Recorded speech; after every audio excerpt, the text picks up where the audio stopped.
So in terms of recruitment, we heard some interesting thoughts yesterday. I would say that I'm going to wrap it up, and then of course I'm going to editorialize because I've been thinking and researching this for a while, so I can't help it. So on recruitment, I think we really need, and we talked about sort of socializing candidates already on the mission. We talked about mandates, we talked about sort of being clear about what needs to be done before the advisor who is really the implementer of capacity building. They really need to, we really need to think about what do we need them to do, what is their mission, and how do we set them up.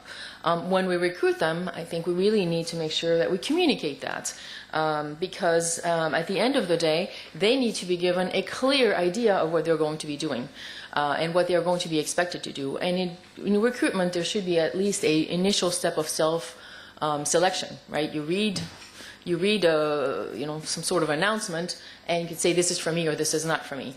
In several trainings that I've done and in various different places, when I developed the U.S. Institute of Peace training program many years ago, is that you saw some people that had no idea what they were expected, what advising meant, and what some of the key components of the advising activities were, and they said it's not for me.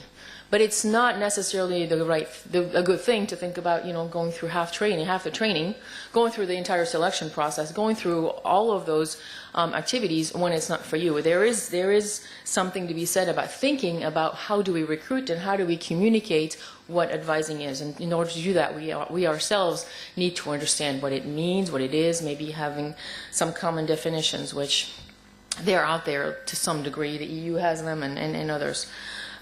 So that's something that I think we need to really be thinking about. What does that recruitment strategy look like? What are the words that we use? What is the narrative that we provide in order for potential advisors to think about whether this is something they want to be doing?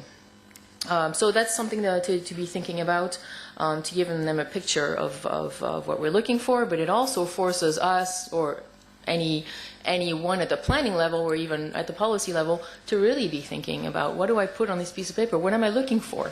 Right? One of the key points that we talked about yesterday is we need technical expertise. Right? The raw material of an advisor, if I can put it that crudely, is technical expertise. We've seen several programs out there in the past 10, 15 years of people who did not have the expertise for which they were assigned to advise. And that's setting them up for failure and setting up the entire effort for failure. So it's really quite important to seek that technical assistance, but also to seek a variety of these, what we like to call soft skills, which I don't like to call them soft skills, but they're, all those skills that of the advisor toolkit. So that's one of the key points that I think we need to really be thinking about. In terms of selection, we really need to hone down the key attributes of the advisor, of what they have to exhibit when they're deployed. And the MODA program has done several years ago a study, which we're always happy to share, but on what, to begin to think about how can we guide recruiters? How can we guide people that are trying to recruit advisors and setting them up for success from the very beginning? So they have technical expertise, but they need key attributes. Those key attributes we actually know quite a bit about. We now need to think about how do we ask the questions in the interviews? How do we set things up in terms of the announcement for the jobs? How do we set them up? How do we communicate? I would argue that many of the things that we talked about yesterday are key. The very biggest attribute of an advisor, in my opinion, is open-mindedness. Besides all the technical expertise that they bring, they must be open-minded, and they must have a worldview that is not an us versus them sort of worldview. They must have a particular type of worldview, which we can talk quite a bit about. But I've seen many advisors that have a me or us and others sort of worldview, and so being flexible customizing their expertise, leaving the structure and the system back at home and bringing their expertise only has been extremely difficult for them. So I think it's really important that we look for people that have a wide, a worldview that is encompassing and sort of more based on humanity, or that we're all humans, because they will actually engage their counterparts in much more effective manners. They have to be willing to learn new concepts, and not only in training, but from their counterparts. They have to be willing to understand and to learn that there are other ways to accomplish their mission than the way they have in their minds. They have to be willing to distinguish between a solution, a ready-made solution, and something that they would develop in conjunction with a local host country official, or officials, or ministry officials, or whoever, and a ready-made model that they come and bring and try to implement.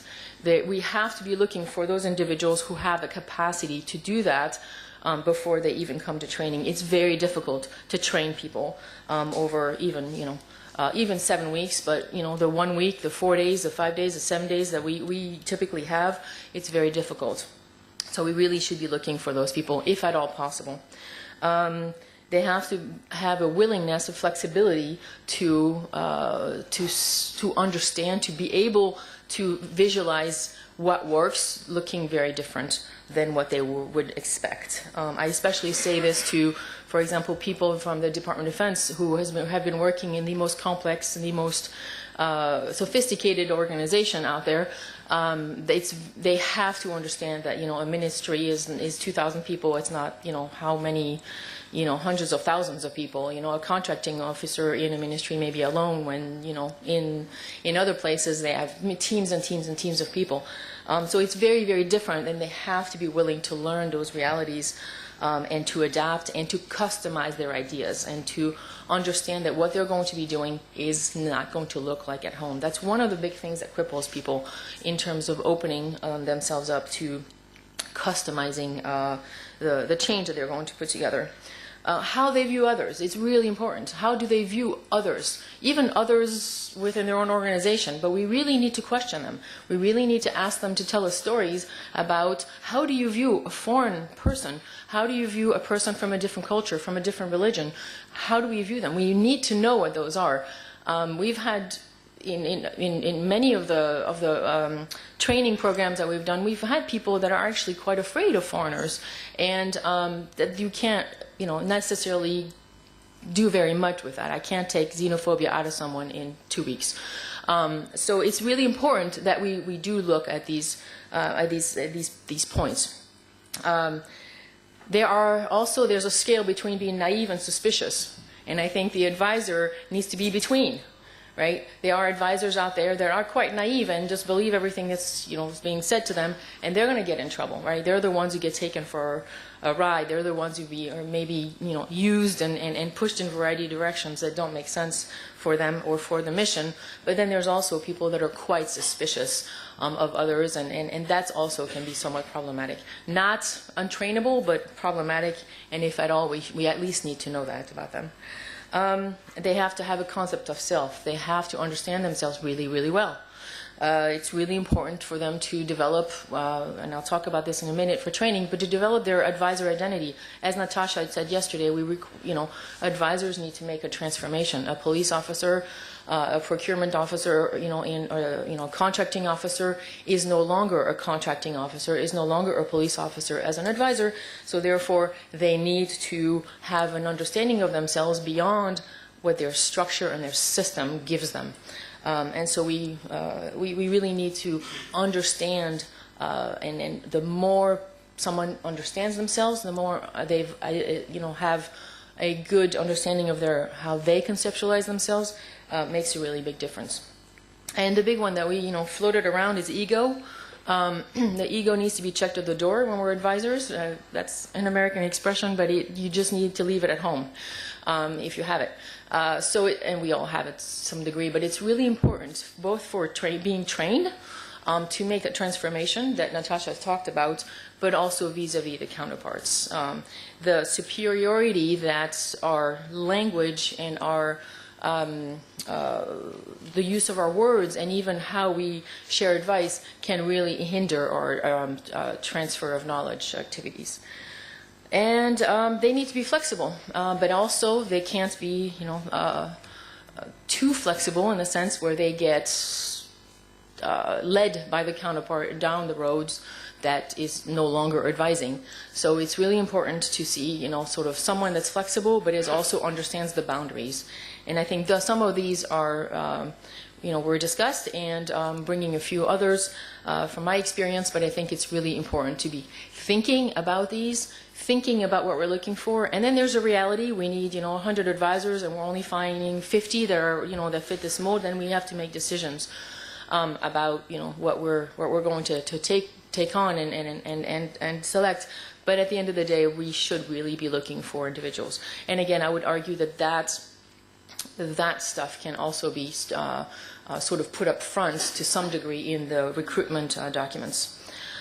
So tasking and mandates, we talked quite a bit about that. Mandates, we need to have clear mandates for advising.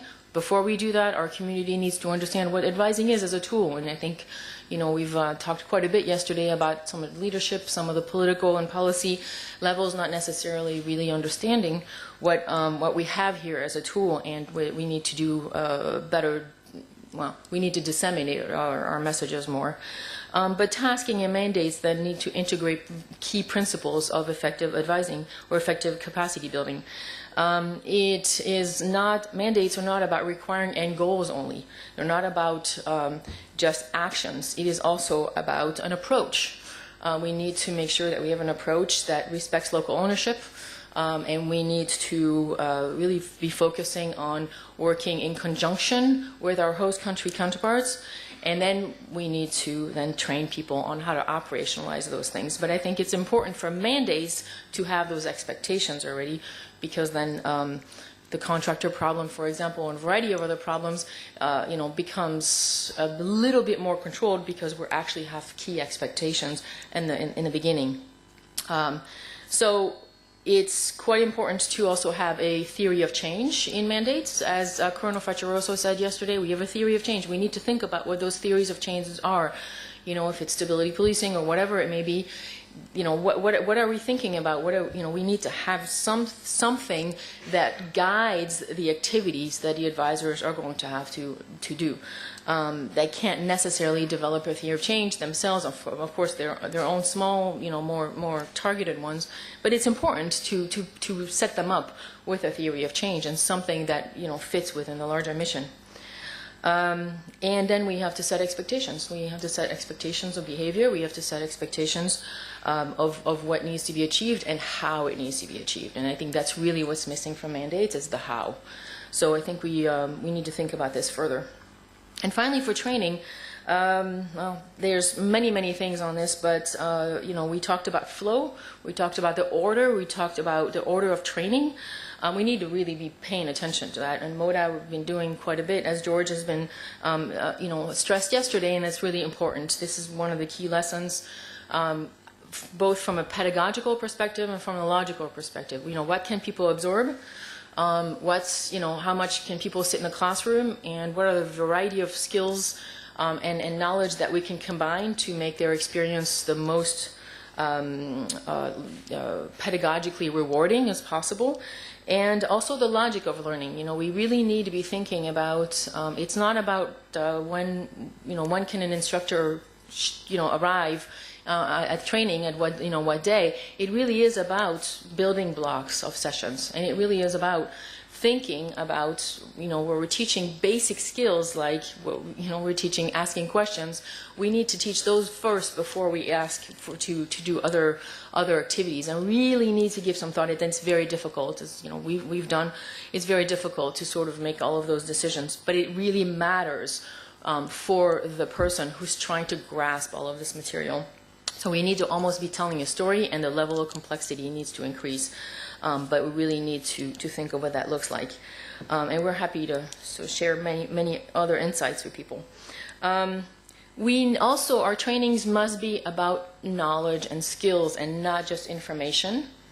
and induction on how to behave in a mission or what mission caveats and requirements are. Training is a plethora of different types of transfer of knowledge. So it's important. I wrote a special report if anybody wants to get more into this, but it's really, we really need to be equipping individuals with a variety of things. We need to equip them with a variety of knowledge, areas. We need like governance and, security sector reform and corruption and all those kinds of things. But we also need to give them relationship building tools, this famous trust earning tool. We can't just tell them to earn trust. We have to give them the tools, and we have to dedicate the time for them to be given those tools and for them to practice the tools. The practice, as we talked about yesterday, the practicum, the ability to practice and to learn through practice and through making mistakes is really key for this kind of activity. And at the end of the day, what we're trying to do when we're training advisors is with 3 goals. Ultimately, as I like to say, we have to give them a new mindset, right? If they come from a very different tradition, a very different way of working, whether it is in an office as a an IG, as an auditor, as a procurement person, as a logistics management person, or a police officer, or an infantry officer. We need to give them a mindset that they're no longer operational. And what does that mean? We need to give them a mindset about how to think about counterparts, about the people we're working with, about the ministries or whatever host country institutions. They need to have a specific mindset that lays down the foundation for effective capacity building.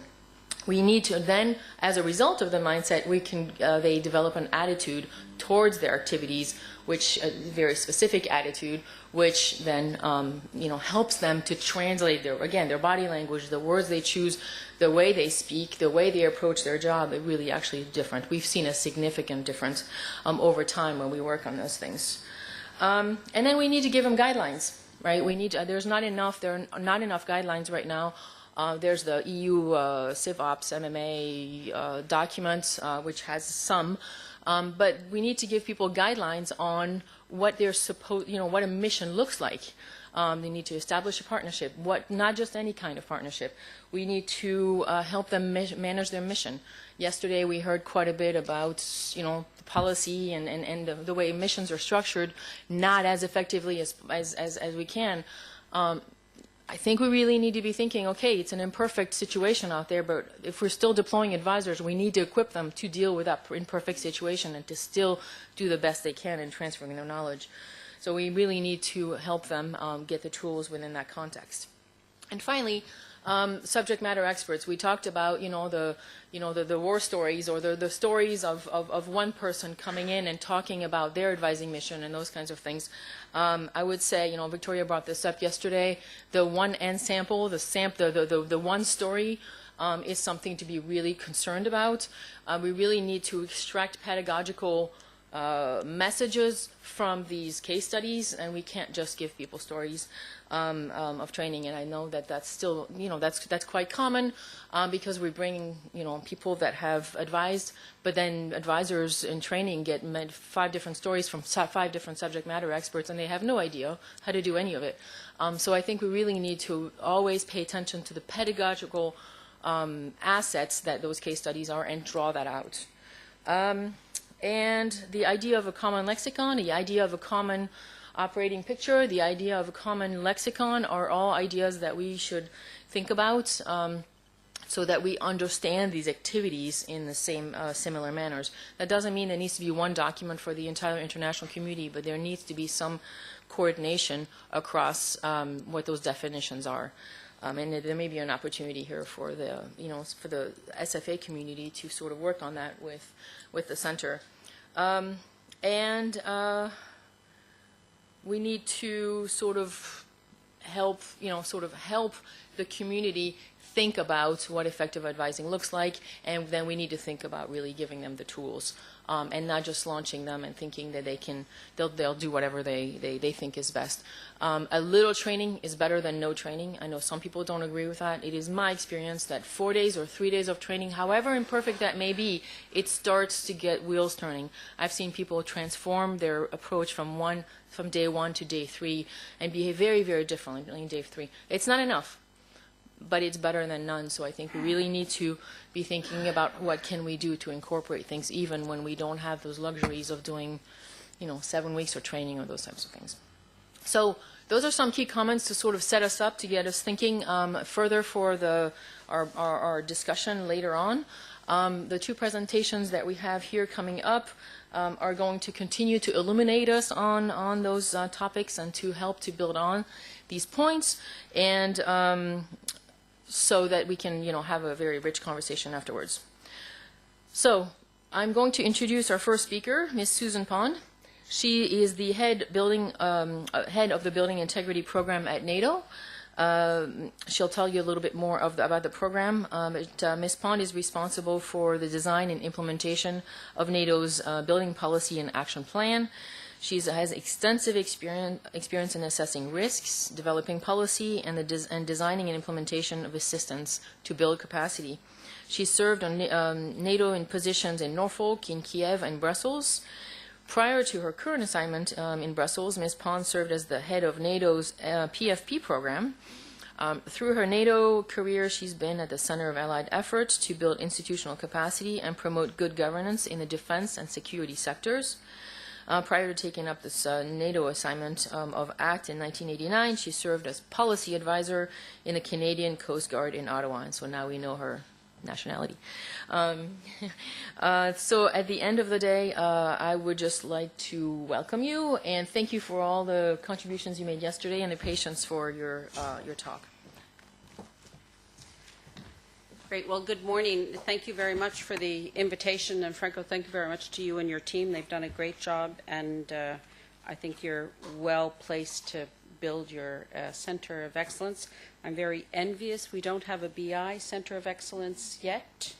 Maybe we'll have a virtual center, maybe one idea, but I'm very envious, and envious of being in Rome as well. So you're off to a good start. I spent last night redoing my presentation, so I'm not going to use my slides. I have about 10 slides, but they'll be distributed, so you'll know a little bit more about the program. But I wanted to readjust to try to hone in on the issues that we discussed yesterday. So maybe just a few words about the program I lead. Some of you may have not heard of Building Integrity Program. We're a relatively small capacity building program compared to what nations are doing, but we're one of a handful, as my colleague told you, of capacity building programs at NATO headquarters. NATO has supported good governance, I would say, since signing of the Washington Treaty, and supports the UN Convention, which defines good governance as equality, transparency, accountability, and public participation as the foundations of good governance. And that's what NATO does every day in terms of the defense sector, both with allies and with partners, is we try to develop capabilities which enhance our operational effectiveness, offer value for money for taxpayers, and also that we operate within a certain framework of rule of law and democratic control of the armed forces. So although NATO has been, I would say, it's part of its DNA, we've only had a capacity building program focused specifically on this issue for 10 years. Now, I come from an advantage maybe from other organizations, and that I would argue that NATO is a capacity building program, and that's what we do with allies and have done for more than 50 years. We've now been able to do that with new members, helping them transition and transform their ministries of defense and their security structures and framework. And so the challenge that I could see being the head of the PFP section, where I was helping nations become NATO members, I could see two things looking at the horizon. One, that corruption was becoming a security risk, not just transactional. I mean, it's a loss of financial resources, and we're all under very tight, constrained budgets, so that's not a good thing. But I'm thinking of, you know, the whole scale, you know, corruption that we see in theater of operations, where you have maybe ministries of defense that have been captured by criminal networks, that you don't have, you know, security forces are not working to protect its citizens, that they have other goals. And also that nations, you know, who signed the Washington Treaty, you know, one day didn't automatically, you know, by some magic fairy dust, become, you know, fully operational in terms of all aspects of the NATO treaty. That they needed continuing support. We couldn't just stop, you know, what we were doing in PFP and then say, okay, now you've graduated, you know, go forth and do good things. They still needed support. So from that perspective, I was very fortunate to have an ambassador who was prepared to take a risk when I presented him with a proposal that we should develop a program. And I saw it very much as some researchers that, you know, control of corruption is the final indispensable stage of democratization. And if you think of corruption in that sense, you can see, you know, why NATO would be concerned. Because I often get, you know, reactions of, well, why does NATO care about corruption? It's actually quite important to us, and how the defense sector operates. Now, we've had a decade of experience. The BI program was established in 2007, and I wanted to share with you some of the insights that I have from the program, and underline for you that, you know, as much as we're trying to build capacity in Afghanistan or Ukraine or Georgia or Moldova, the countries where we operate, you have to remember that you're also changing in your own institution. If you want to be sustainable, it's not just about sustainability in Georgia, but it's about building and changing the structure in your home organization, in our case in NATO, so that it will continue. I mean, I didn't want, you know, the program to end if I changed my job. So I had to think about how would I influence policy, doctrine, concepts, our business practices, so that this would continue as long as it was useful. I mean, situations may change, and in another 10 years, maybe we'll have something else. But you have to think both, how are you changing the capacity in, you know, the client state where you're working, but also your organization where you work. Do you have the right structures? How can you influence change? So we did a couple of things, I would say. First, we had to demonstrate that there was a clear need. You know, was there someone else doing this work better? You know, that we wouldn't have to engage in this kind of work. There's lots of international organizations that focus on good governance, World Bank and EU, for example. But we assessed that we had a very special expertise working in the defense sector. Some organizations have, you know, restrictions about working with ministries of defense. So we thought that this was a clear advantage for us. Nobody, I would argue, nobody knows ministries of defense better than NATO. Nobody has better access to ministers of defense than NATO, I would argue. And so we thought we had really a clear advantage and a niche in the market. We also needed to have strong advocates both at the headquarters but throughout the system. So you need advocates at the strategic, tactical, and operational level. And you have to think about, you know, you're going to have a rotation, so you can't just have one. You have to think about, you know, successions, because you need to influence change at these different levels. So we were very fortunate at the beginning to have the support of 3 ambassadors. The UK, Poland, and Switzerland were advocates for us in the council, and then that helped us move, you know, certain things, because you need to persuade nations, in our case at NATO, to spend both their political and their financial capital.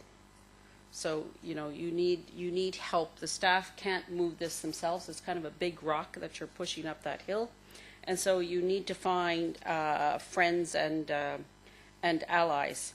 And for us on the international staff side, we from the outset saw that this would be a collaboration with our military colleagues.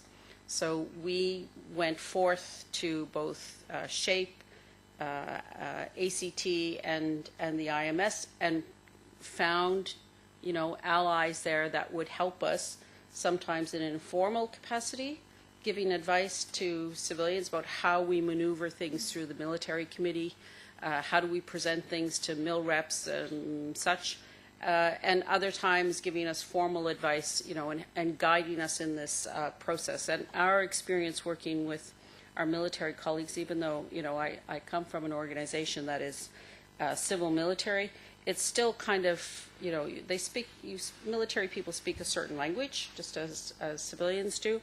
So they were very helpful in helping us decode things.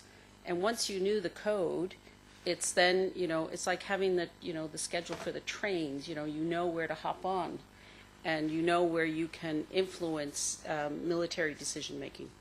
So that was key for us to find allies across the NATO structure, because we wanted to change the way NATO was doing business. For example, how we call up experts. Is the CJ SOAR run by SHAPE? Is that the best way for us to call up civilian experts? I think probably not, and maybe that's something that your center can, you know, this could be where you could influence NATO business in offering a suggestion as how we could do this in a better way. We also needed to engage nations at a political level. We offer our capacity building expertise on request basis. So a nation has to request it. It's not a precondition for any other NATO support or activity. We currently have 10 countries who've asked for our request, and this is usually from the Minister of Defense herself or himself, and we have to work hard so that we find, you know, we want to continue our work beyond that tenure of the minister. You know, ministers come and go, so you have to build your program that it's not dependent on one minister or one government, because, you know, parliaments change, you know, they have elections. We've had some countries that they've continued without disruption. Other countries, we have what we call our stop and go. So sometimes there's a change of minister or change of government and we have to stop. And then, you know, it may be things kind of work at a very small level. You know, we continue to keep our contacts with, you know, the bureaucrats and people who are in the system. And then once, you know, the government may change again, then we pick up again. You know, we don't, you know, there's no shaming. We're happy to continue. We understand the situation that nations are in, and it's their program. They decide the pace of change. They also decide the release of information. Everything they say to us is on a confidential basis. If we were asking a minister about, you know, corruption in their ministry or corruption risks in their ministry, you can understand this is a very sensitive topic for them, and for, you know, people who are working in the system. They want to know they have top cover, that they're not going to be, you know, punished for the fact that they've been discussing with us, you know, what corruption risks there are, what shortfalls there could be in a personnel system, for example, in payment of ghost soldiers. You know, could be, you know, hundreds or thousands of them. So we work with senior management, and management could be the national security chairman. In Ukraine, we work not just with the Ministry of Defense, but with 7 or 8 ministries that all report to their Security Council. We've also, in developing this, we've both been top-down and bottom-up. And one of the things I've learned about, you know, after my, you know, if you counted the years in the very nice introduction that Nadia made for me, you understand I've been at NATO for some time now. So I can tell you that there's a couple of things I've learned. And one of them is that for all its frustrations, that NATO is actually a very flexible system, and that we often, and this is the mode that I took for the building integrity, is you demonstrate your concept, demonstrate its usefulness, and then you document. So you can try things, and so we didn't follow have a policy, then have a doctrine, then have a concept. There is a logic to all of that. We understand. But we took the position that we would push where the door was open, and so it wasn't maybe as neat. So we actually had BI, good governance, established as a NATO discipline after the Chicago summit in 2012. So that allowed us to start doing the training, to establish courses, to set standards, to have courses certified.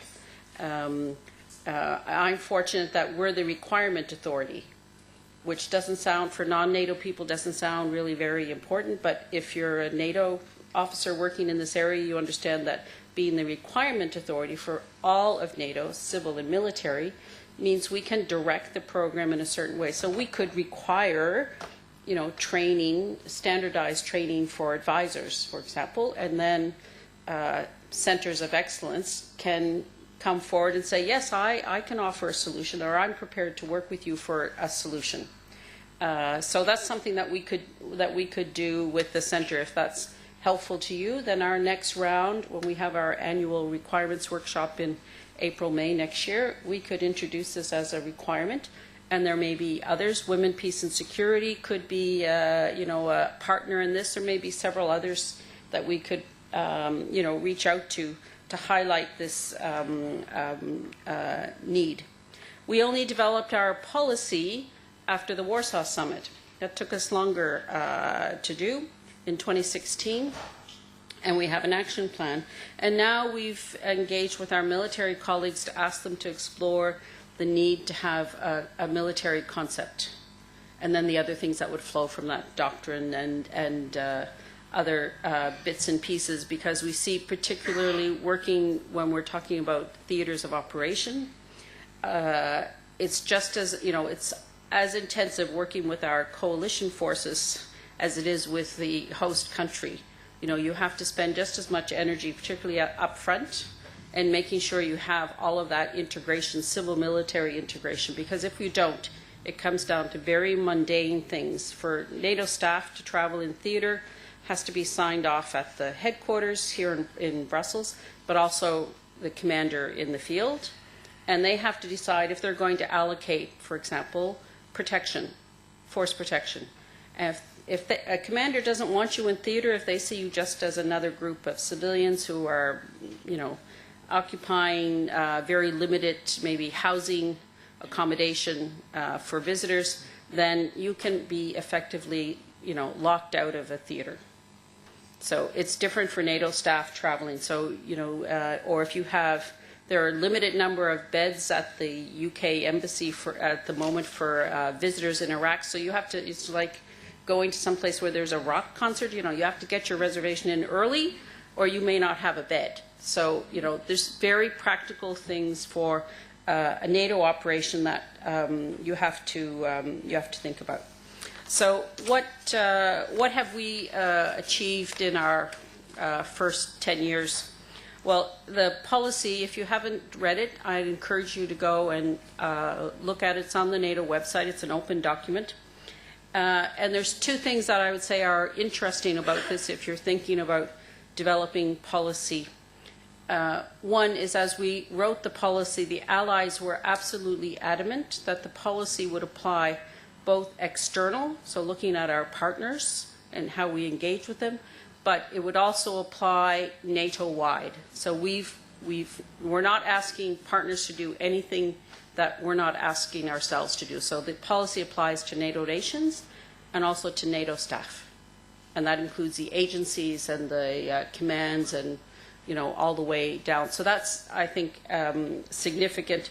And that's significant for our partners, that they see that we're it's not an us and them. We've tried to put everybody on the same platform, and that's part of, I think, the reason we were able to develop trust with our partners.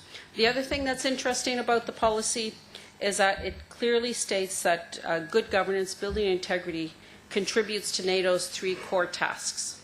So that's our collective defense, the work we do with allies, crisis management, and our cooperation with partners. So one of the things we did for allies, for example, is we inserted questions related to corruption as a strategic risk and building integrity. If you did pre-deployment training, for example, on these topics, we inserted that into the capability survey for allies. This is, again, this is quite difficult to persuade the defense planners to let you introduce any new questions.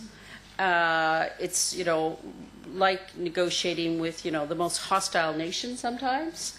But we were able to introduce this limited set of 3-4 questions.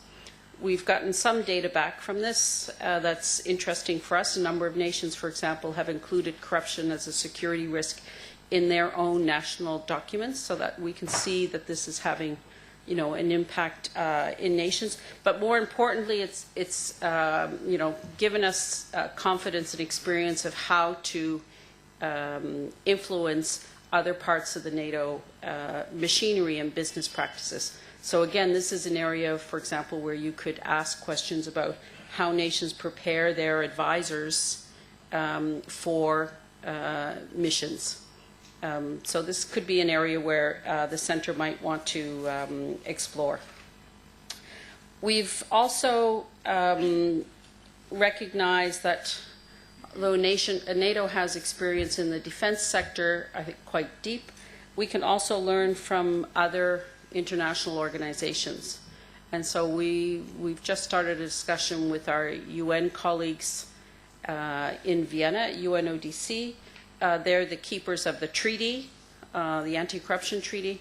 They develop a whole series of training material, and so they've invited us to be part of their working group.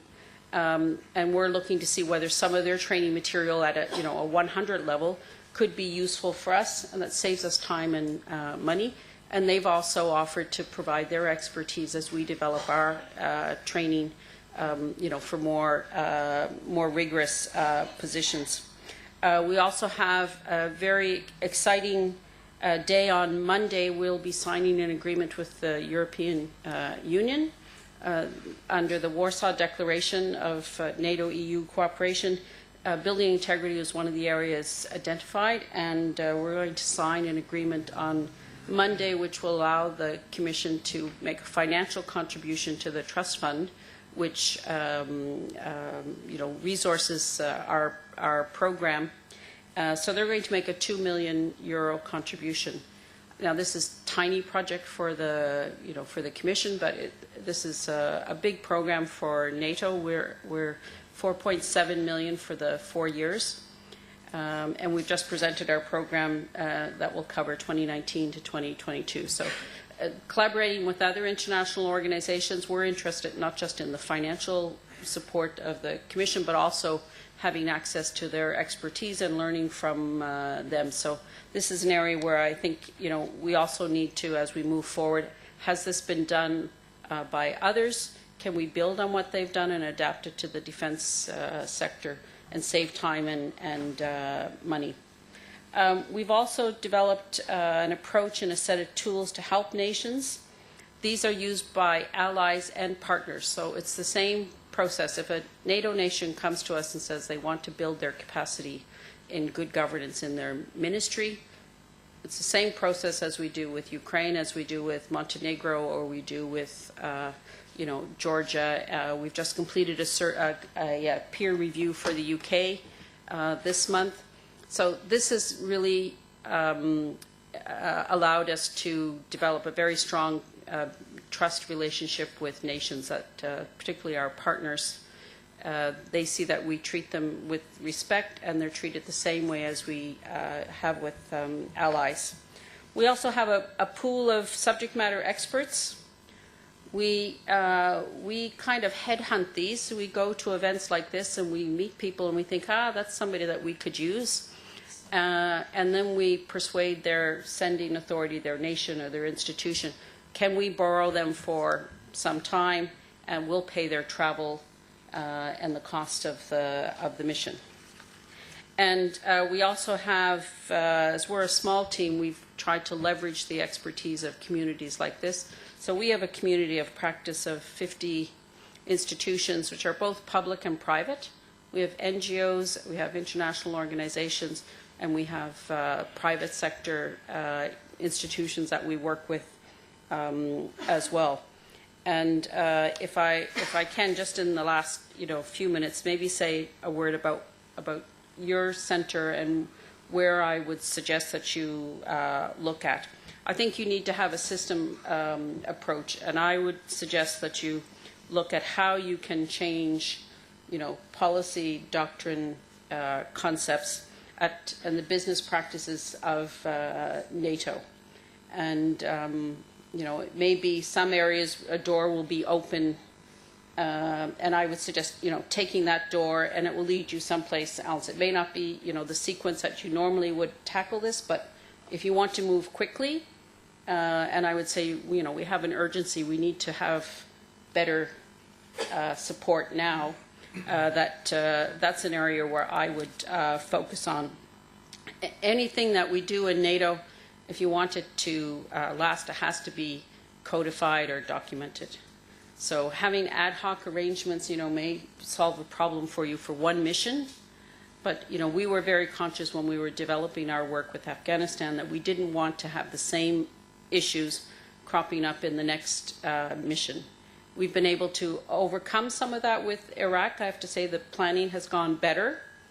So we haven't had to, fight the same battles. But I think it's important that, we don't, the tendency may be that you need a solution now, so you continue to work on ad hoc solutions. You really need to take a system approach. And I think having an advisory course that can be used by a number of different disciplines, that might be an area where, could be a first step, working with other, institutions that may have already some, foundation that you can build on. And we're also doing work like developing a lexicon. We're, as we, understand we have different language. In some languages, integrity, doesn't translate. So we have some very basic concepts that we need to define. So we've established a small group, and our UN colleagues have expressed interest. So this might be something that you might be interested to join us. And with that, I think I've exceeded my 30 minutes, and I'm very happy to take any questions or comments.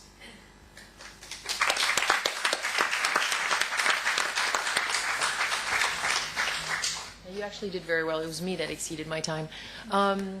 Any questions? Any comments for this very interesting presentation? Thank you. That was really interesting. I just in some of the conversations that I've had with soldiers, it seemed that getting partners to admit that there's corruption or that they've made mistakes is one of the most difficult tasks they have, especially if that's not their initial task in the first place. It's something that they just stumble across. I wonder, is there something that you envisage should be specific in this training that helps you grapple with the difficulties of having that conversation, or of having people admit mistakes? I've had some conversations with Larry Lewis and his experience with Saudi Arabia, and he said that it was very like one step forward and 5 steps back to have that conversation, to make any headway whatsoever. I wonder if there should be something specific in training from the outset. Well, we certainly encourage all pre-deployment training should, grapple with this issue. First, that you understand that you're, most likely if NATO forces are involved, we're going to a country that has, failed systems and probably high levels of corruption. I can't think of a place that we would, be going to that didn't have significant levels of corruption. But what we do in our discussions is we say, okay, corruption is a problem for every country. And you can pick up, I mean, we have to be honest, we don't come with clean hands, you know, NATO nations or EU nations. You can pick up a newspaper in any major city and you can find, you know, you can find your day's, you know, dilemmas, you know, from the daily paper. So the question is, you know, what is it in your system? How can we reduce the risk of corruption in your system so that, you know, everybody gets paid the right amount, or that your equipment, you know, you have the equipment that you're supposed to have. We don't look at it as, you know, you're very bad. You know, we don't, you know, point the finger, and there's no punishment, you know, for having a conversation. You know, there's no retribution. And what we find in the, and Nadia's been to one of our courses that we conduct in Obramagao, is that if you define that this is a safe place to talk about it, I mean, they'll talk about it. You know, you don't have to. It's kind of like opening a faucet. You know, they've just been waiting to talk about this in an open way, because I mean, of course, there are people who it's in their interest to keep a corrupt system, you know, perpetuating this. But you'll find in every ministry that I've had contact with, there are always people who want to do the right thing, want their ministry to improve, want their, you know, country to improve and move forward. And those are the people, of course, that we have to work with. Not everyone, you know, there are people who are going to be absolutely against, you know, having an engagement with NATO on this topic. We understand that. And there's risk in some cases for individuals who talk to us about this. There could be risks. So we have to be aware of that as well. But I think what we found is that if you present this in a, you know, non-judgmental way, and that we can all do better, then that, you know, and that you're doing the same conversations with the UK and Oslo and, you know, Madrid and elsewhere. We use exactly the same tools. So this gives, I think, confidence, particularly for our partners, that we're treating them in an equitable way. And my question is very easy. And your programs, do you have programs in this area that we are interested in, like North Africa, Sahel, or Middle East? Thank you. In fact, our newest countries, because we have pretty good, I would say, saturation in Southeast Europe, which was our first area of effort.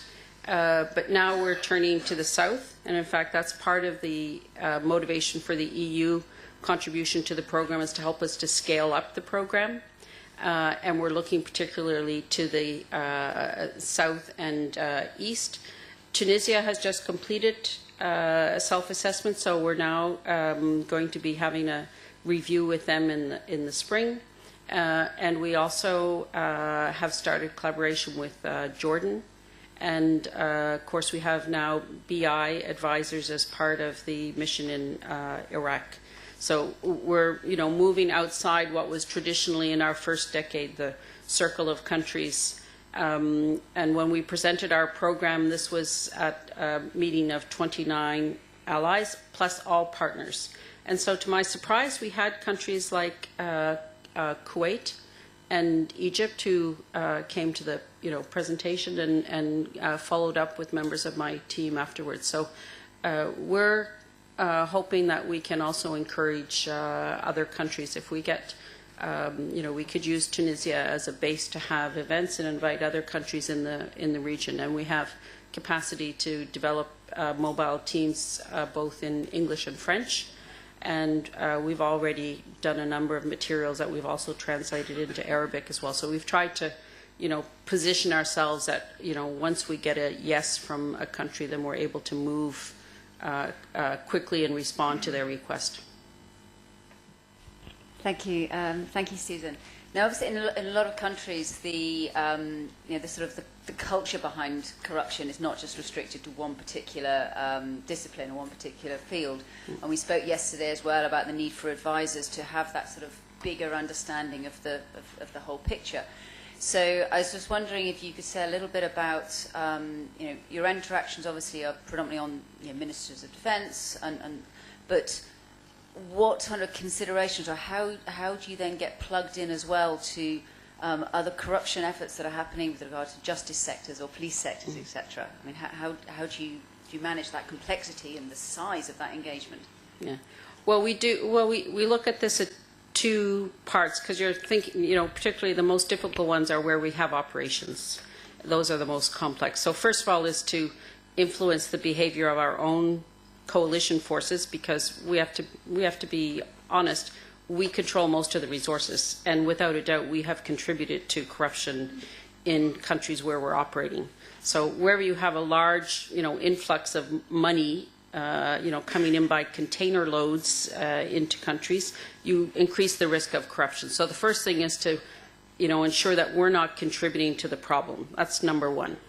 The second issue is the one you raise, is we're looking at a defense sector. It could be quite a significant part of a country's budget, but we work on the ground with the World Bank, UN, because usually there's a, you know, a designated organization for the defense and security sector at large, and also looking at governance. So we plug into those, you know, systems, either if we have people on the ground. That can be part of an ongoing, you know, exchange, or when our teams are going in, they always include a, you know, a visit with whoever has the lead. We recognize NATO is not the lead in this area. Others, quite rightly, have the overall responsibility. So we just want to make sure that they have confidence that for the defense and security sector, you know, we've got it, and we make clear what our process is, so they can see that it's very similar to what the World Bank does. You know, it's not so different from the work they do in the other public administration of a government. And then we also continue with, you know, between Brussels and Washington as well. How can we improve, you know, situation in X or Y? But you do spend a lot of the team's effort is on, you know, coordination with other players. That's just as significant in terms of time and resources as working with the country. Okay, thank you so much, Susan. Thank you. So let me introduce you to Mr. Jürgen Illig. He's got quite a bit of experience, 30 years of professional experience as a senior police officer in the German Federal Police. He has contributed for about 20 years to international and bilateral police treaties, international workshops, bilateral projects, and the European Union's civilian CSDP missions, so focusing on police reform programs in the context of security sector reform, with a focus on institutional capacity building in various ministries. He most recently completed a tour at the European Union's External Action Service, where he initiated and oversaw the design, development, and delivery of courses for civilian common security and defense policy, better known as CSDP by some of us.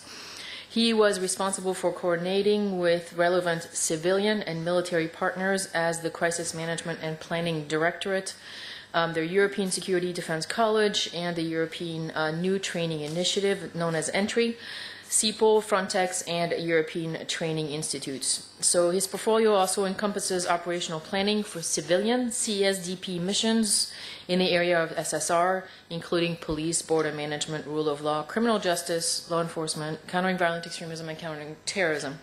He also is a seasoned advisor who has served on various capacity building missions in Libya and Afghanistan, and various other places.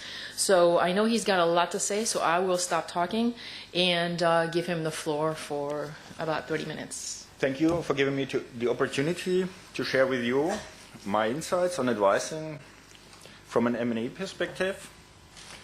At this first workshop on advising at the NATO Center of Excellence for Security Forces Systems. And thank you very much, Colonel Merlino, for taking this opportunity and bring together these experts. I hope we will have, because it's the first workshop, another one, and maybe at the end of the program, not so far away, be able to translate our common wisdom in a language that the decision makers or politicians might understand.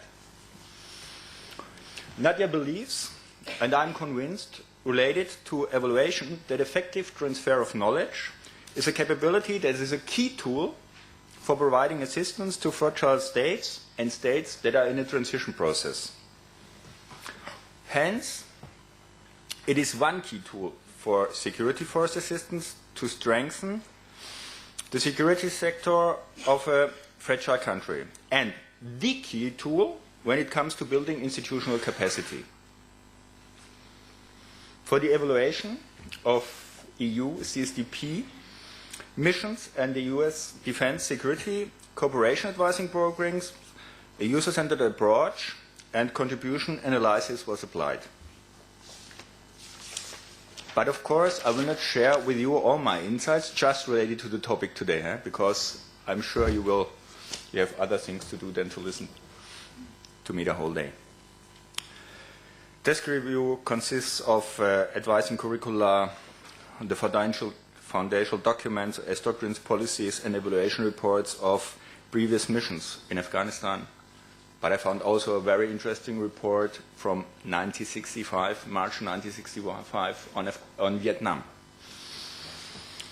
And also the programs and the EU training requirements. Surveys of the advisor community and interviews with returned and deployed advisors and involved staff happened to come to this evaluation.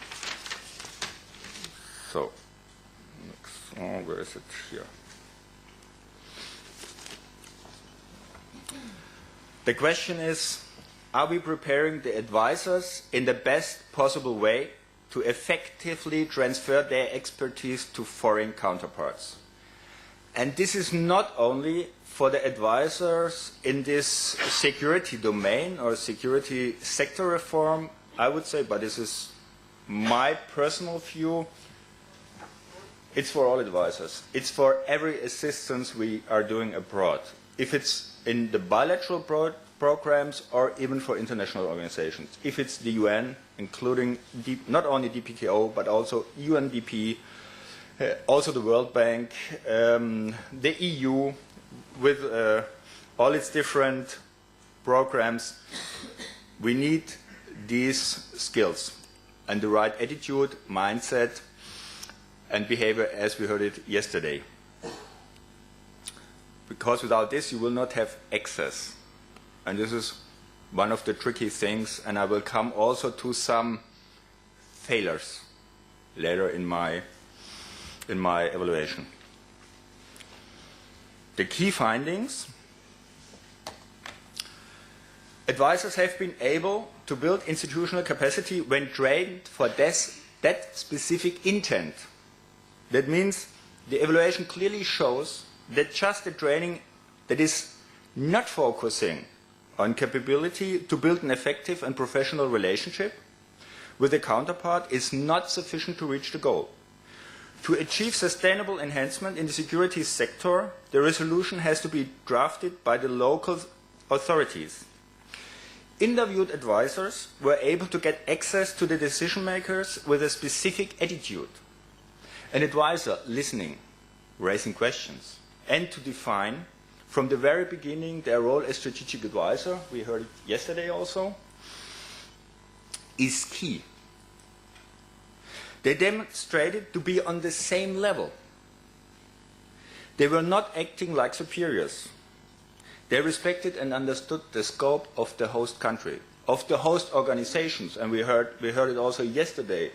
We are not there to advise one person, we are there to improve the systems. So it's also important to have a view or to have an impact on the organization. And of course, especially their counterparts, because the counterparts is the key, is the door, to get access and receive all the required information. They were, and Nadia also mentioned it in the morning, they were humble, honest, empathetic, and curious to learn as a result of the training. They knew that they neither had the required information to detect an issue, nor the knowledge to find the best possible solution. And they acted as advisors who understood not to be in the driver's seat, with no authority, no funds, no staff. being recognized and acknowledged for their expertise. They did not act as head of department or minister, but they were able to build sustainable capacity.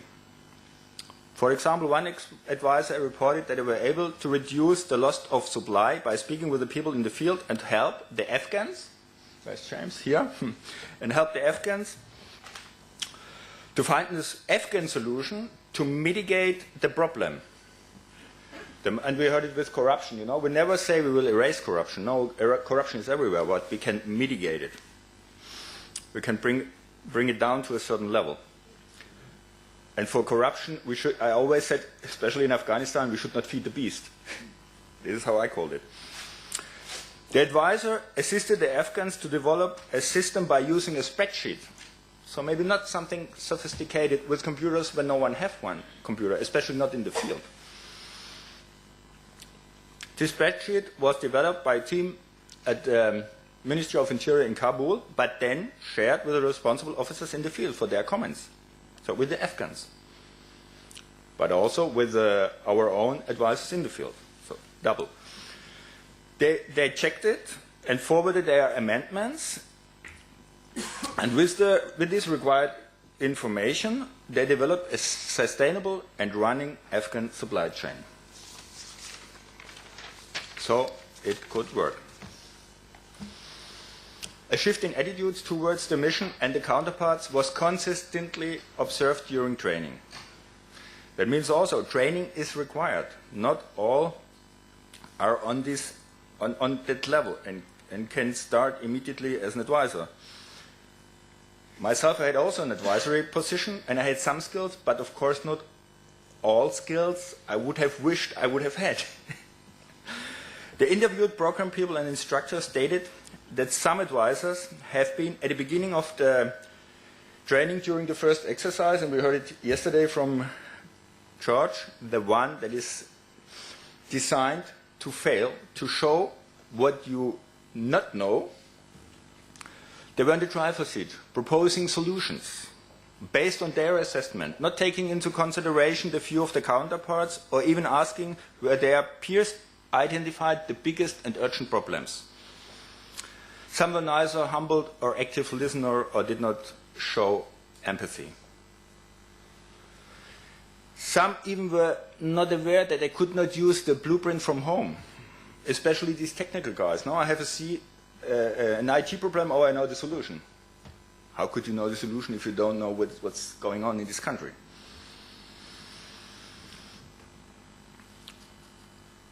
These changed during the training and was testified during a final exercise, where the change in the behavior attitude of some advisors was obvious. This is just for MODA, because MODA is the only program where they have to pass, where they really at the final exercise has to pass it and demonstrate that they learned something, which is in my view very important. I was working for the EU and I don't think that it will happen with 28 member states, still 28. A few didn't change, but they also failed to pass the course, and they were not deployed. So this is also a consequence, you know. Not only to attend the training, but also know, okay, I have to learn and I have to have the right attitude. And without this, if you send advisors, and we have plenty out, and I think every one of us can share examples, there are advisors out in the field who did more harm than they contribute to the mission mandate. And we all know these examples. Advisors' achievements were acknowledged by the command because they were able to build professional and constructive relationship with counterparts. The interviewed program staff and most interviewed advisors declared that their achievements were acknowledged by the command. The evaluation testified that it is essential to be able to build a peer-to-peer relation to get access to the counterpart and his organization. Again, to get access via the counterpart to the organization. The advisors presented themselves as professional experts who have experienced and drawn lessons also in failures observed in their home country. As Susan stated it, yeah, we have corruption everywhere, you know, and it's the best if you give also negative examples, and this opens them then also to speak about their failures or their challenges. The knowledge about the host country, the history, the culture, the language, we heard it yesterday, is also important, of course, what is done in all the programs. This is demonstrated from the advisor side by active listening and assisting the counterparts in their assessment. So we are not coming and doing our assessment, it's their assessment. That means local ownership. A lot of people don't understand. I mean, local ownership is a sexy word, I would say, yeah? But what does it mean, local ownership? Oh, it's their assessment. It's not our assessment, and we will help them then to resolve a problem we identified, which is maybe not a problem for them, or maybe not the most urgent problem for them. And drafting of solutions. We assist them so that they and their expertise were recognized as an added value for the counterpart. The counterpart was asking for advice. So they were actively asking for our advice, or for the advice of these trained advisors in this way. And the names came up during conversations between the coalition and the ministerial leadership. And the 2 or 3 star were asking, who is that guy? Oh, it was a Muda advisor. On the other hand, the command also realized that advisors without the above-mentioned skills were not able to get access to the counterparts and were not able to contribute to the mandate. They failed in building capacity. Advisors training was crucial to contribute to the fulfillment of the mandate. Why? Most advisors stated that they used the notes they had taken during the training on a regular basis, some even daily. Others reported that they discussed the challenges they were facing in the missions with their colleagues, referring to the advising part of their training to find solutions, especially when they found themselves in a dilemma situation. A few advisors reported that the attended training was just a refresher for them. They had been deployed as advisors before, or they had attended a training where several parts had been lecturers. But as mentioned above, no advisor applied all required skills during the initial exercise. However, when advisors reported about their success stories and how they were able to get access to their peers and have been able to learn about the host organizations and the issues these organizations were facing and to support their counterparts in drafting sustainable solutions, they referred to that specific training on advising. So it was mentioned by these advising fundamentals, you know, these really core part, these roundabout 40 hours. But not only 40 hours, because it's embedded, as we heard it yesterday, in the whole program. So it comes mixed with others again and again. And of course, you can only observe this development if the course, the length of the course is long enough. In 4 days, you will not see it. It can only be a kind of awareness rising. Most testified that they would not have been able to get access without the right attitude. Particularly, the advisor appreciated that the training, including all exercises and role plays, maybe some have heard about elevator speech, prepared them for the first meeting with their counterparts. And some reported of unintended, coincidental meetings with their peers for the first time. And we all know the first impression is of utmost importance. And if you fail there, maybe you can go home the next day. Huh? Because if the door is closed, the door might be closed in several countries for a long time. The advisors reported also that they had challenges with less trained advisors. These challenges were reported anonymously from all Muda advisors, being deployed in countries where contracted advisors or uniform advisors were deployed alongside Muda advisors. So, for all the other programs. Some of these contracted advisors had no access to their counterparts. They assessed the situation without their local counterparts, so they do it by themselves in their room, which is not so time intense. And furthermore, developed solutions without integrating the responsible staff of the local authority in the process. Some were wondering why no one wanted to implement it. There are suggestions, or at least no one was eager on implementing imposed procedures, or that they have to adjust their solutions several times. Most files were closed when these kind of advisors left the country or jumped to another problem. And I'm sure we all have a list of examples for this. Doing it by themselves, reproducing a blueprint from home, or adjusting the Western solution for the host country was less work, and they could meet the timelines. And we heard a little bit about planning. So the planners should also take this into consideration, to give them enough time. For effective transfer of knowledge, the advisor require more time than for developing and presenting, so developing a solution in their room without anyone, which would not be sustainable, but they can present it. They can present it for the own command, and the own command understands it, because it's their solution, it's familiar for them. If they will have an Afghan solution, they will have maybe 20 questions. If it's a European or US solution, they will understand it. So less work. Interviewed, so it's also, I come to this later, so planning and also the leadership, should be aware of this.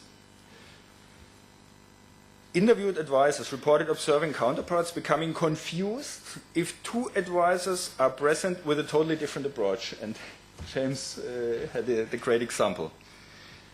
They also emphasized that a less trained advisor wants to deliver quick solutions by assessing and drafting the paperwork by themselves, even without consulting the host authorities, whereas the MODA advisor wants to build sustainable capacity by enabling the local authorities to identify the issues and developing solutions.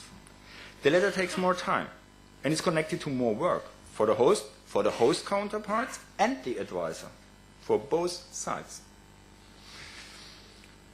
MODA advisors reported that only a few of the less trained advisors had been willing to discuss and learn about the additional needed skills for effective transfer of knowledge. Why? It's not in their job description. Why should they have additional work? It's maybe not in their interest. What do these key findings mean for recruitment and selection of future advisors? We heard it already. A draft prudent job description is maybe the first step. Often I've heard complaints from missions HQs about mission stuff, that people were not able to deliver. No results were delivered, or they were not able to contribute to mission objectives. As we know, to enhance the situation, we have to assess the issues. And exactly what we already have heard above, the main reason was that advisors were not well prepared and trained for the job. But in addition, a weak job description contributed to this failure. It is basic knowledge. For HR staff, if the recruitment process should be successful, an accurate job description is a prerequisite. And for advisors, they needed soft skills, and it's also a term we use in the EU, the soft skills, to pass the specific training are as important as the required expertise and the other components of the job description. And I put it here, beside expertise, soft skills are crucial. Again, a finding also from 1965. They already highlighted the importance of these soft skills, to be able to transfer knowledge effectively. Among these soft skills, some skills are easier to learn and others are harder to learn. The instructors I interviewed pointed out that especially the lack of curiosity, and Nadia also mentioned it in the morning, together with an attitude that seems to demonstrate superiority, is difficult to address during the training, as well as the lack of willing to learn something new. We have also advisors selected for the training who come with this attitude. And that's sometimes hard. We are speaking here on strategic advising on this high level, on this senior level. Agencies' policies to support own staff being deployed as advisors. Also here we have to do a little bit of work as a recommendation. Most advisors reported that they had issues with their home institution. Their supervisors didn't support their application and accepted their employment as it was described only against their own interest, and they did not seem to be convinced of the added value for their own country. It would be beneficial for the advisors if the parent institution would see the secondment as a win-win situation for all. The employee, the host country, and the own organization. The organization should also find ways to cushion the absence of an expert for 1 or 2 years by creating additional posts in the special advisor pool. I mean, this is almost the case. If someone is missing for 1 or 2 years, no one is willing to let him go. After the return, the previous advisor can share his additional expertise and knowledge as an added value with the own organization, if he will find himself in an appropriate post. To facilitate the recruitment and selection process, these views need to be shared in appropriate policies. You cannot order command to support and promote advisors. You have to convince the own leadership. There are several orders outside, but yeah, the political will, the minister said, we have to do this, but there are also possibilities to argue against it and not let the people go. So the willingness of experts to adopt advisor skills and attend a specific training. Interviewed instructors as well as program staff mentioned that some advisors, especially senior staff, had not been willing to adapt advisor skills. The attitude is often, I know everything, I work in my field of expertise for 30 years now, there's sometimes a kind of arrogant ignorance. With this attitude, no one will be able to develop the required effective and professional relationship to their counterparts. Furthermore, the curiosity to learn something new, be it about advising or be it about the host country and the host organization, is missing. The willingness to attend a training that will last several weeks is not welcomed by every future advisor. So not only by the home organization, but also not by every advisor. Most of the advisors with these attitudes and behavior are neither an added value for the group, nor will they pass the training. We all know that some of these advisors, not Moda, were deployed anyhow. These advisors do more harm than they contribute to the mandate. To avoid to spend money without a return on invest and also avoid frustration on the advisor's trainee side as well as the instructor's side, this willingness has to be checked in the selection process. Nadia mentioned everything about open-minded curiosity, empathy, and xenophobia, and also we talked about the attitude of superiority. So I go to the next slide, the recommendation for training. The training that I was talking about above should not only be obligatory for future advisors prior to their deployment, but also on a certain level for the planners and the leadership. For the implementers, it is important to be able to develop a relationship that recognizes the counterparts' control of the change will happen or not. Failure to do this results in procedures that no one will follow for competence or cultural reasons. So we don't have this access. We should not continue. Training curriculum on advising should be standardized, harmonized in the core parts. So not only a common language, but also the training, because we have different advisors, we heard it, different approaches, and we confuse everyone.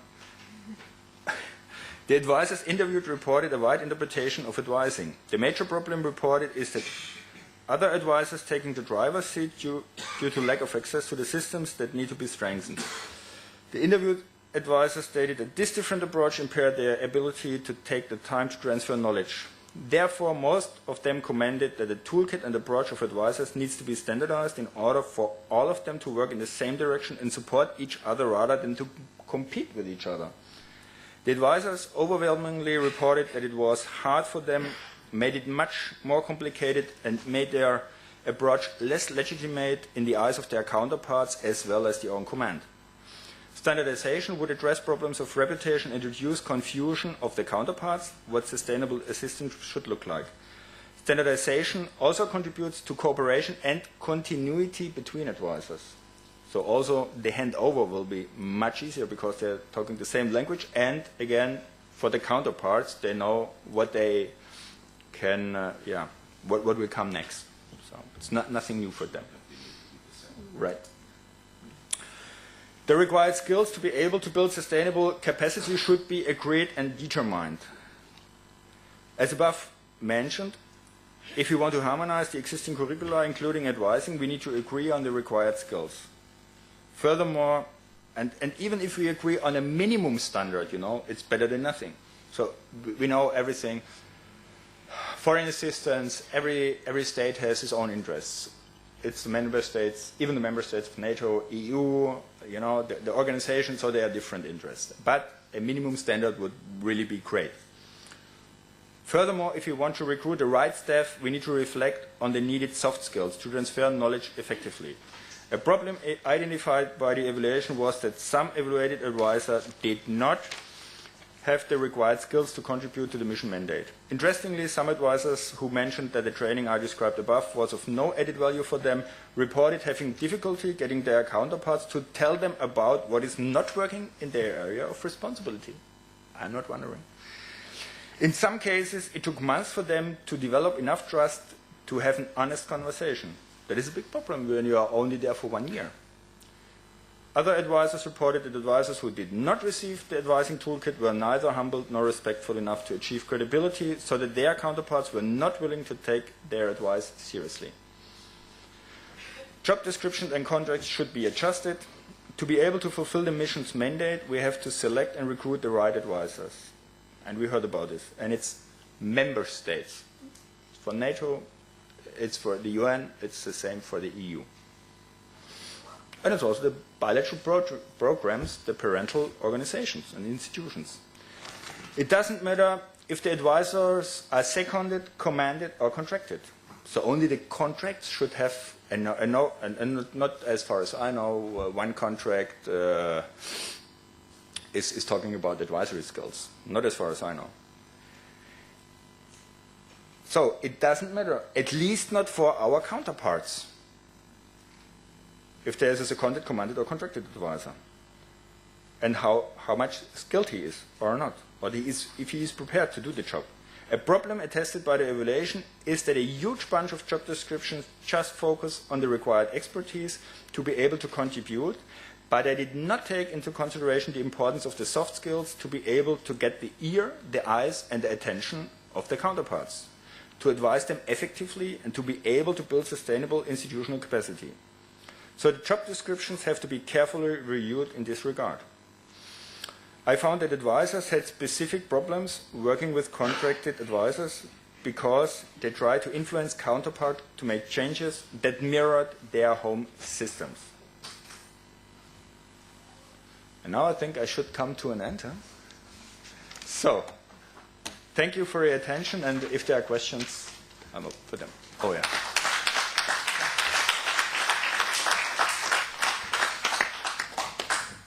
Yeah, can she, wait, hold on, please. Yeah.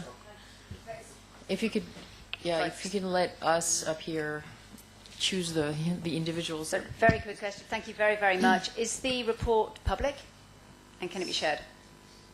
You mean my talking points, or No. The report that you used to, the evaluation report. No. It's the organizations I did the evaluation for process it. So and I did not answer the question what I'm here today. You know, this is just a very small section of the whole evaluation. But as Intel guys, you know, when you interview someone, you got much more insights. So it's not open. No, they have their hands on the documents. You are saying that there is the need to standardize a sort of training for those who are going to accomplish their own advisory role. So what kind of training you are suggesting?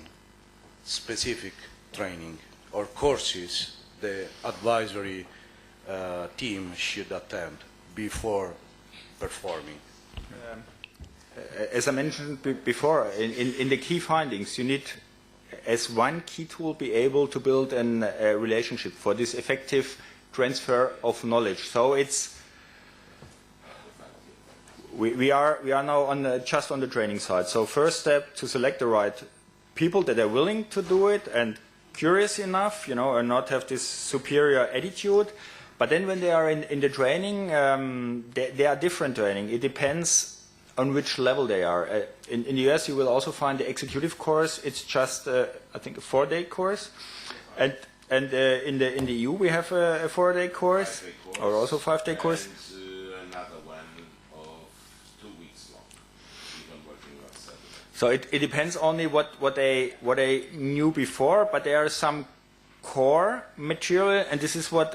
But I would then give the floor maybe to Natasha. This is this. Advising fundamentals. But again, this evaluation in particularly also refer to the MODA program. So it's clear that they refer to everything they learned, but this is a success story, and it's the only one I know. You know, we are in a lot of countries for a lot of time without having been able to develop it as much as possible, and they had an example. So this is a possibility, but again, we should, would just be my recommendation, to agree on a minimum standard, you know? So the countries have to agree on a minimum standard, whatever they want to do, yeah? You can discuss about this, but this would maybe be then a topic for the next workshop, Colonel Molino, maybe? Yeah, to discuss about this. I have my personal background telling that there are three kinds of advisory roles: the tactical, the operational, and the strategical. We cannot mix. No. Everything. No, absolutely. I absolutely agree. Yeah. So and we have to focus the training or the courses that the advisory teams should perform according to the place they are going to act. So if we are talking of failing or failed states, you have to take into account their cultural procedures and way of thinking. Also, maybe in Mogadishu, you have to know what kind of clans are there. That Mogadishu is not Somalia. Somalia is a state. And if you talk to a young, if your counterpart is one of the youngster, you are failing. You have to talk to an elder, otherwise you will be never be successful. So those are the things that the advisory personnel should know. And there are no other, I mean, you need to contract trainers for the advisory teams that should know and be very aware of what is going on there. Otherwise, you will be unsuccessful. So it's mostly cultural on the strategical level. On the operational is okay. If you're talking or advising on logistic, you can be successful because it's a technical issue. If you are an instructor for the soldiers, that is another issue. Yeah, no, I fully agree. If you're working on a strategic level, and this is also that you show the respect. What I mentioned, you have to be aware of the scope of the host country. You know exactly what you are saying, the culture, speaking to the elders, and so on, which position they had, and also who is linked to whom. Absolutely, but there are several other skills they require. There are several additional. The aim of this workshop is exactly that. So identify how to prepare to select personnel, because we know perfectly that we have many other activities, MODA courses and others in different institutions, and sometimes but we do not have the prepared personnel that are employed in the theater, in the mission. So for the very beginning of my idea, of my approach, with my officer, with my guys in the Security Force Assistance Center of Excellence, we started immediately to separate the strategic level from the tactical or operational level, because there are two different things. So that's why we are working on the strategical level, because for the tactical level, especially for soldier military approach, we know perfectly which are the pre-deployment activity that we have to conduct. We have just to identify that this is a capability that we have to develop and to put in our requirement for the operation, and to start with the pre-deployment. But starting working with the strategic level, in which the strategic advisor is a sort of a manager that have to manage a complex system in which all the institution, all the organization, all the different actors are working in the theaters, is very difficult, because it's very demanding working on the personnel that has a long experience, technical experience with a longest professionalization in his work, but put his professionalization in the right way, in the right approach. Which is the best way to prepare. We are working on this. This is my challenge. This is the challenge that the COE would like to effort in the next, and it is the first step in our work, in our community of practice, to support the idea how to best select this one. With the ACT approach, with the human capital, we have to consider the human capital, how to create a sort of a circle around this human capital, adaptable to work in his mission. It's a sort of a man that is between an hammer and an anvil. So pressure by the institution, local institution from one side, and pressure by the national or coalition or organization institution that want the result. So this is not an hero. Is a qualified person that you have to work. So it's very demanding. I have not yet the answer to your question, which is the best training. Yes, you have. Thank you. But this is a really very demanding challenges that we are offering in the future.